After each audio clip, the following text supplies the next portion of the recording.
Hi, sis.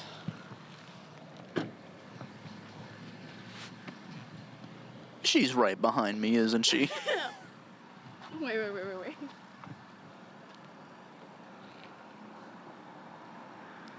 Are you gonna do the weapons run? There's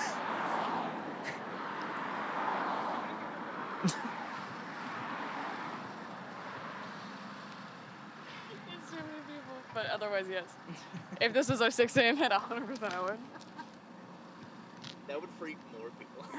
If they were looking outside, be like, Oh, what? The officer comes back. Hey.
Queen City News starts now. Charlie was a patriot who devoted his life to the cause of open debate and the country that he loved so much, the United States of America. Now at 8 o'clock, President Trump blames the radical left for the assassination of conservative activist Charlie Kirk. So far, his killer has eluded police. This morning, we are looking at Kirk's enormous influence, his legacy, and the divisions his death has only deepened. And here in Charlotte, light rail commuters are sounding off, calling for action to improve safety after a whole lot of talk. I know there's been a lot of talk about what to do, but talk hasn't really led to action. I have seen no changes within the CATS line with regards to security. In fact, I think it's even gotten worse. And it was at this hour, 24 years ago, the world watched as America came under attack by terrorists. We're remembering 9/11 and how that day changed our lives forever. Not only around the world, but here in Charlotte. We're giving you a live look now at the Flags of Remembrance Memorial at Romero Bearden Park on Church Street here in Uptown on that September the 11th, 2025.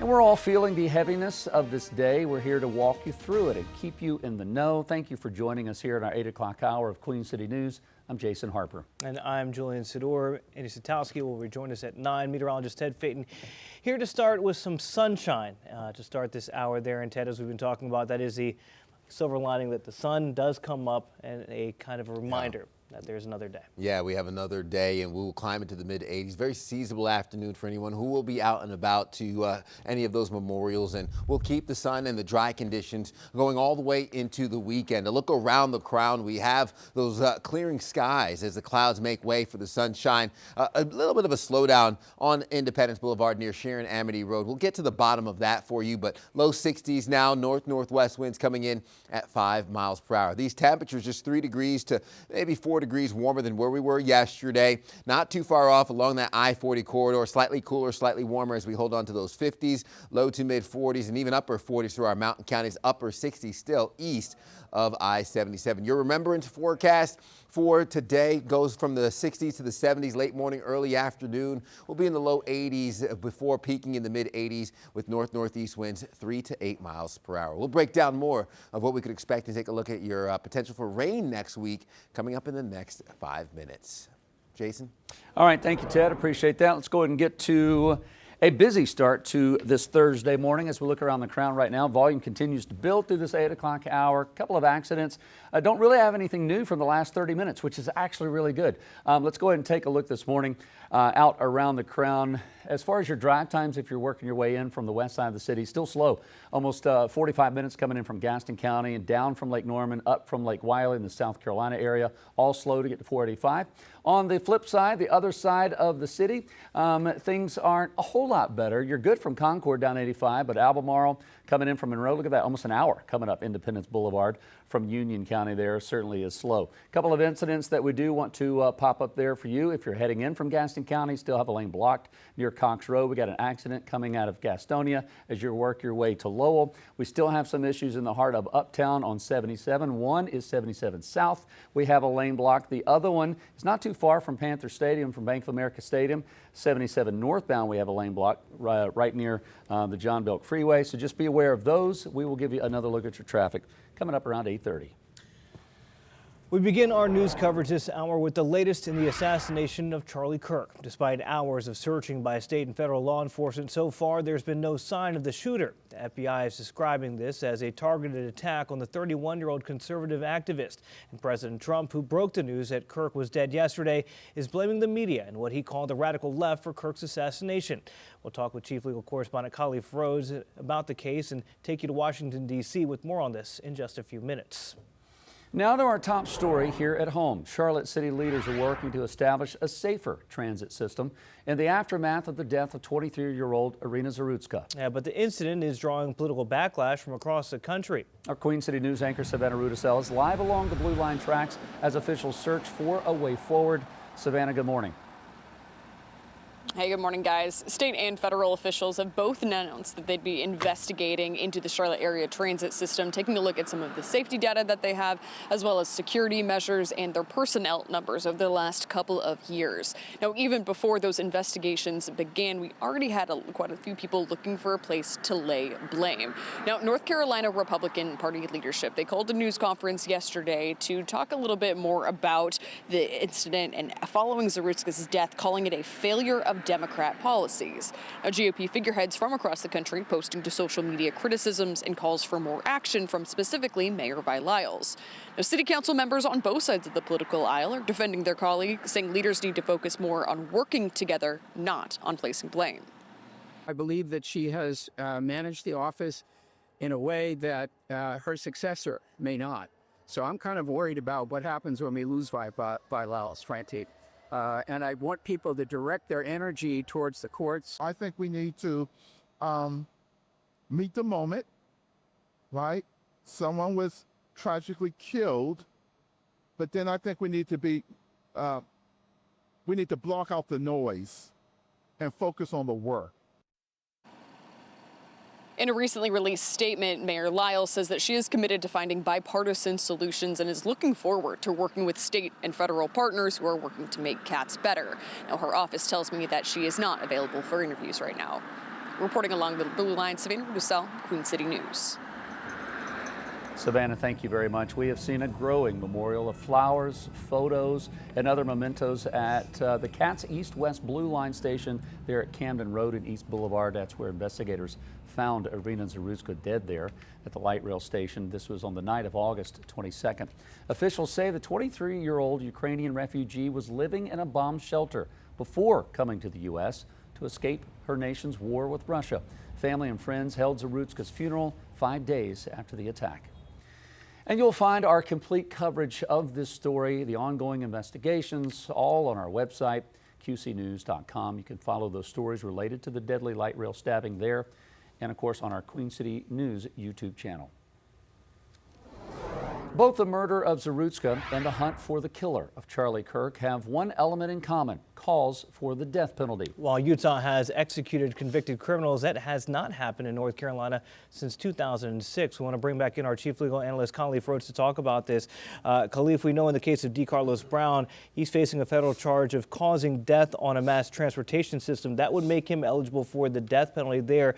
Is that the workaround there? Because most people think it's related to at least a murder. but it's the causing death. That charge is what makes them eligible for the death penalty, right? That is correct. That 100%. I mean, but let's be clear. In North Carolina, just murder by itself is a capital offense. We have the death penalty here in our state. So even if the federal government didn't come in, this is still a death penalty state, and it could occur. Now, the likelihood of it occurring in Mecklenburg County is low. The likelihood of it occurring in the state of North Carolina is low, but the likelihood of it occurring on the federal high is extremely high. And that's why when you have these type of crimes that folks are attempting to categorize as hate crimes, then if you can, the government can prove that it was a hate crime, then yes, going after the death penalty in that level is probably the easier route than on the state level. I handle homicide cases here, first capital murder cases in North Carolina. What I could say is that the facts have to be extremely egregious. I've only had one case where the prosecutor told me that they were very, very close to seeking the death penalty in that case. But it triggers a lot of things, but in terms of what have to happen procedurally with the case, how you handle it, and it's time. It's all structural and it's all procedural. The state has to announce in open court, yes, we're going to seek the death penalty, or no, we're not going to seek the death penalty. I would anticipate here with that case on the state level that they would not.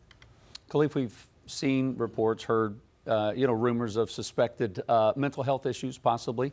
Does that become the defense in this case as far as, his mental sanity at the time of this? Where do you see this going? Because of the timeline, right? Most of the time a person is going to be arrested for an incident involving murder, and they're instantly charged with a capital offense. So they already are facing the death penalty. You have an attorney, the attorney's either appointed or you go hire someone. There's really no defending or arguing if the state's going to make a death penalty determination or not, because it's going to be, the purview of the elected DA in that individual county, specifically in Mecklenburg County, in North Carolina. So they'll make that determination without any input from a criminal defense attorney. Now, I think they are grabbing a lot of other things that we don't see in the forefront. Their mental history may come into play into that, but they're looking at the entire picture when they're making that determination. And typically it's, did they do anything aggravating? Right. Was it something outside just the individual homicide, which is horrific on its own, but did you do something else? Were you disfiguring, and were you doing something, like the Jeffrey Dahmer types of things that you typically see, where they're saying, okay, you know what, this is outside of even the norm for something that is outside the norm. And Khalif, we're going to get to Charlie Kirk's killer. We don't know who that is right now. The killer's still at large, but I do want to ask one more question when it comes to DeCarlos Brown. If the judge rules or there's a psych evaluation done, because we know Brown was supposed to have one of those done, and say he is deemed unfit to stand trial, what happens in that case? Well, all of that would be, again, it's such procedural, right? You're going to be arrested. You'll have an opportunity to get counsel, and then they have something called the Rule 24. Well, all that will happen before you even get discovery, which is all the information about the case. The state's going to make a determination well before any type of involuntary commitment, and way before any type of mental health evaluation occurs. Your attorney, at some point, if they suspect that, hey, my client may have some issues that needs to be evaluated, I'd make a petition to the court, but that's going to be 6 months later, 5 months later. It's going to happen way after a Rule 24 determination, typically would happen. Now, in this case, because it has got a lot of attraction, because more eyes are looking at it, that may be delayed. But normally, for a homicide case in this state, that determination is going to be made relatively quickly if they are going to seek the death penalty or not. And the process in North Carolina is pretty straightforward. We've been a death penalty state since 1760-something. It wasn't until 1910 that the death penalty was taken over by the state. Before that, it was done on an individual basis. The decision and the execution was all done on the county local level. And so we've progressed a long way from where we used to be, but the process, the determination is still made at the county level. All right, Khalif, we also know, quickly out of time, we know President Trump demanding a death penalty here. Does that influence trickle down as far as affecting how a trial could go when you hear from the president going, this is what I want? On the federal level, it could. I'd look at the Manhattan case with a guy plowing into the folks up there. President Trump was asking for the death penalty, asking the Attorney General at the time, Jeff Sessions, to seek the death penalty, and his attorney, the guy's attorney, said, hey, this is a rationale why we shouldn't have the death penalty, because he was being pressured and persuaded by the President of the United States to just go this route, that the facts didn't send him there, but it was more political pressure. So I think those type of statements could hurt the likelihood of going to a death penalty case on the federal level, for sure. All right, again, our chief legal analyst, Khalif Rhodes, weighing in on that. Khalif, thank you. And in case you missed it, Khalif said earlier that until we have the suspect, we can't even start talking about hate crimes in the case when it comes to Charlie Kirk. Khalif, thank you. All right, the time's 8:13 now. Whether you're watching us here on TV, maybe surfing the web, the news lately can be overwhelming. So how do we learn to cope with all of what's going on? Next, we're going to talk with Dr. Cherise Johnson about how we can deal. How do we take care of ourselves and each other? And still ahead, commemorating September 11th, the day that changed so much about our lives and the world, including how we fly. We'll look back and ahead with our chief transportation correspondent and pilot, McKay Beeler. Ted?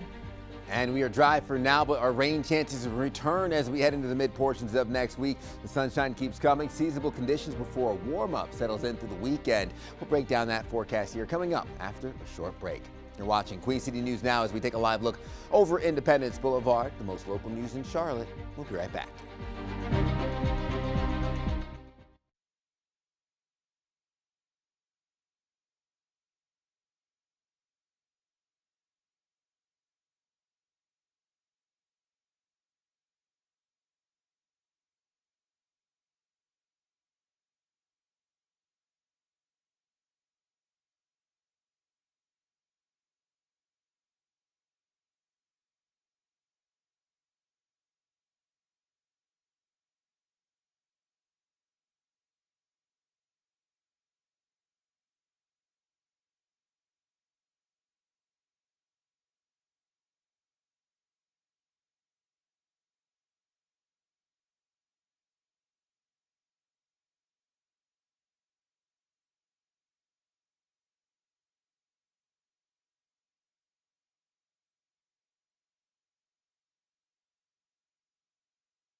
As good as it's going to get.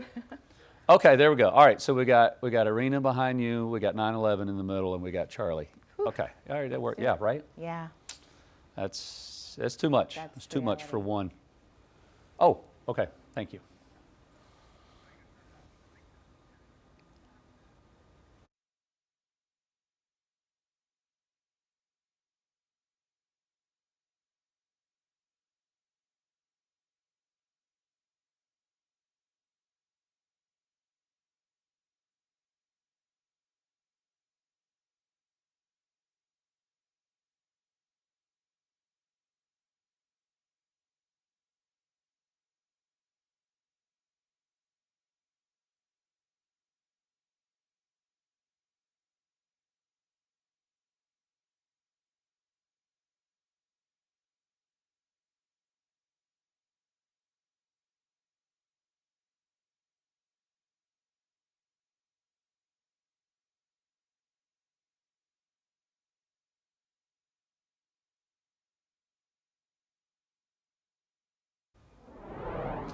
We recognize that for you and for us, this was already a stress-inducing news cycle. You've got the video of Irina Zarutska on the Charlotte light rail. Couple that with yesterday's shocking assassination of Charlie Kirk, and then, of course, today's remembrance of September the 11th. It's a lot to take in, and that's why we are here now to talk about it. Joining us, our good friend, Queen City News, our mental health expert, Dr. Cherise Johnson. Cherise, we were just saying we would love to have a different topic. But this is why we bring you in, because we clearly are struggling with our emotions, with how to process emotions. We snap off, we pop off, we sometimes remain silent. And I want to talk about all that because this morning we're hurting, we're angry. I'm angry. I'm angry as a dad. I'm angry as a citizen. I don't even know how to process this. And so where do we start with all of this going on? But I mean, these images behind us, why do we have to talk about this? We need to continue to talk about it because it's a way to help everyone process. What is so key is exactly what you're doing is acknowledging you're angry. You're upset as a father, as a person, because when we watch things like this constantly happen, it creates a level of fear and a level of uncertainty that we want to keep an eye on. I mean, we have had a divided country since the beginning. Let's be honest, right? I mean, we talk about unity. It is almost like a utopia. I wish it was that. It's not. how do we live with one another when we don't all get along? Because it's always going to be that way. Yeah. Well, it's important that we allow each other to live, even yeah. though we don't get along. And it sounds funny, but that's part of our issue, right? Is we're watching things happen that show that we have zero tolerance for things that are outside of what we need. But it's important for us to be very mindful of when we see ourselves, as you said earlier, kind of popping off and getting out of pocket, and when we might need to pull back and calm ourselves down because everything is overwhelming. Well, I mean, I even noticed yesterday, because this was, I felt it brewing inside me, Yeah. boiling up, and like taking a 2-liter and shaking it, and at some point you got to take that lid off. Yeah. But I felt myself, even with things that had nothing to do with these images, I was short, I was snappy, I wasn't able to think clearly, and that doesn't justify anyone's behavior that could be negative or violent. Right. But what happens if you got so many people that on one end are being too verbal and abusive online, like almost retaliatory language. Right. But then you've got those that are doing nothing, they stay bottled up. Sure. Well, both, yeah. The middle. Yeah, both ends of the spectrum are not ideal. So you want to pay attention. Are you noticing that you're extremely quiet and you're withdrawn and you're isolated? Are you noticing that you are irritable and short? And either way, the middle ground is stop, pull back, check in, and really ask yourself, what is really going on for me? That issue that I just went crazy over isn't really a big deal. What's bothering me? So that might mean some temporary time away, journal, connect with people, do things that also are outside of all of this to remind yourself that even though this is going on, there are still great things that are happening around you. Oh, that's a great thought. Yeah. Okay, I want to get back. This is one of the things that bothers me. Okay. When you say think about what you're dealing with emotionally, a lot of people are justifying their feelings and emotions, and this is what's scaring me. So I woke up this morning to these dark jokes and threats that are online. This is what I can't stand. Quote, you should declare the left in this country. They're in obvious open rebellion against the U.S. Quote, it is written, vengeance is mine, I will repay, says the Lord. Quote, he got what he deserved. He was pushing hate speech. This is all in reference to obviously Charlie Kirk's assassination yesterday. So now people are fueling the fire online. Yeah. And so one of the best things that we can all do is to decide how much of that can we handle, how much of that can we tolerate. And if we know that reading people talk about hate speech and then continuing to pour more hate is going to impact us, then we have to pull away and remind ourselves that one of our primary issues with all of this is that we're being inundated around it. You know, if we think of the video in the light rail, part of what escalated it is that we're continuing to watch it on replay. So it's still our responsibility to pull away and to know when it's too much. The governor of Utah, Spencer Cox, yesterday, this one really got me. He goes, if anyone within the sound of my voice celebrated even for a little bit at the news of this shooting, I would beg you to look in the mirror to see if you can find a better angel in there somewhere. Wow. I've never heard it put like that, but you know there are people, no matter who loses their life in whatever situation, not just Charlie Kirk, where there are people out there going, I'm kind of glad this happened. Yes, and that's an unfortunate dynamic. We should never be excited about someone losing their life. At the end of the day, our lives are precious, even if they're the lives of people that we may disagree with. And that's a part of learning to live with each other, even though we may not all agree, is we've really lost something as a nation the moment we celebrate the loss of life. What I loved about September 11th, 24 years ago, was the fact that that was a time that at one of our worst moments, we all came together and we didn't care about who lost their life and what political party they were from.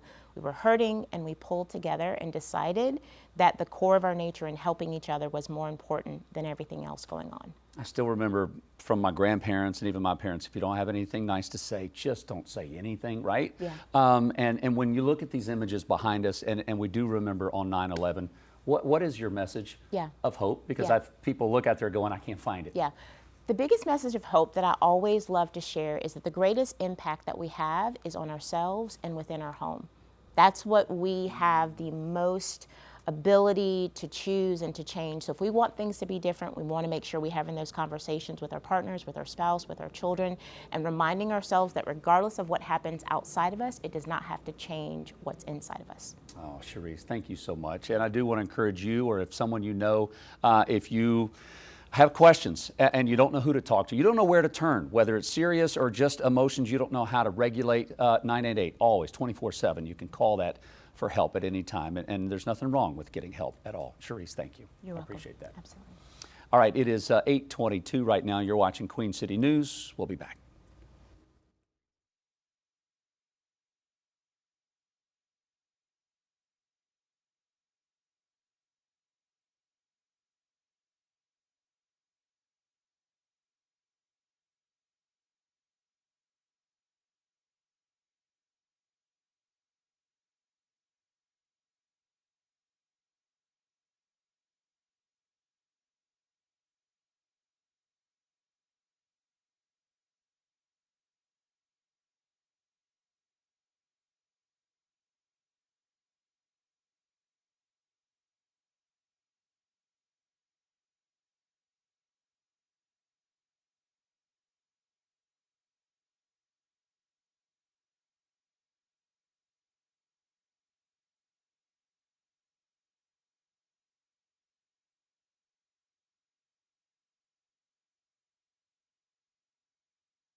Welcome back. Time is 8:25 as we're taking you there to New York City, where the 9/11 commemoration is underway there at Ground Zero.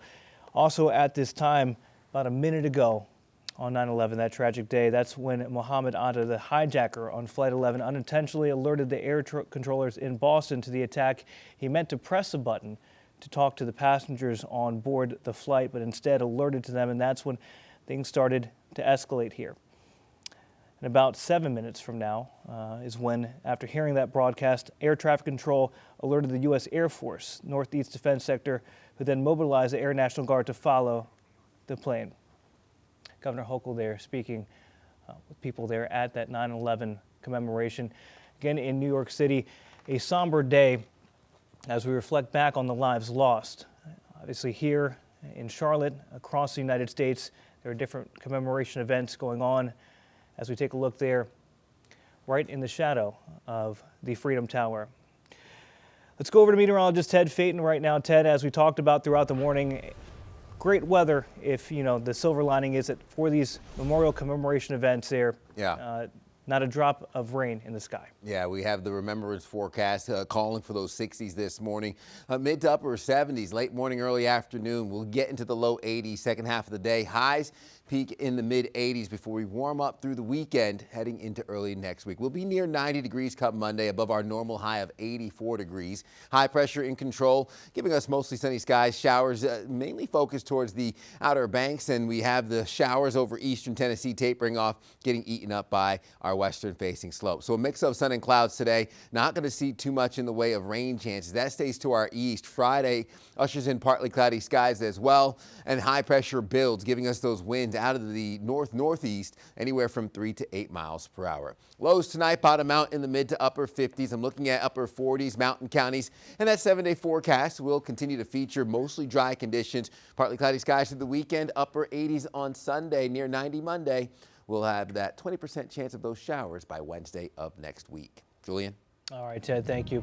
Coming up next, the hunt for the killer of Charlie Kirk. We'll also look at how the 31-year-old conservative activist is being remembered from the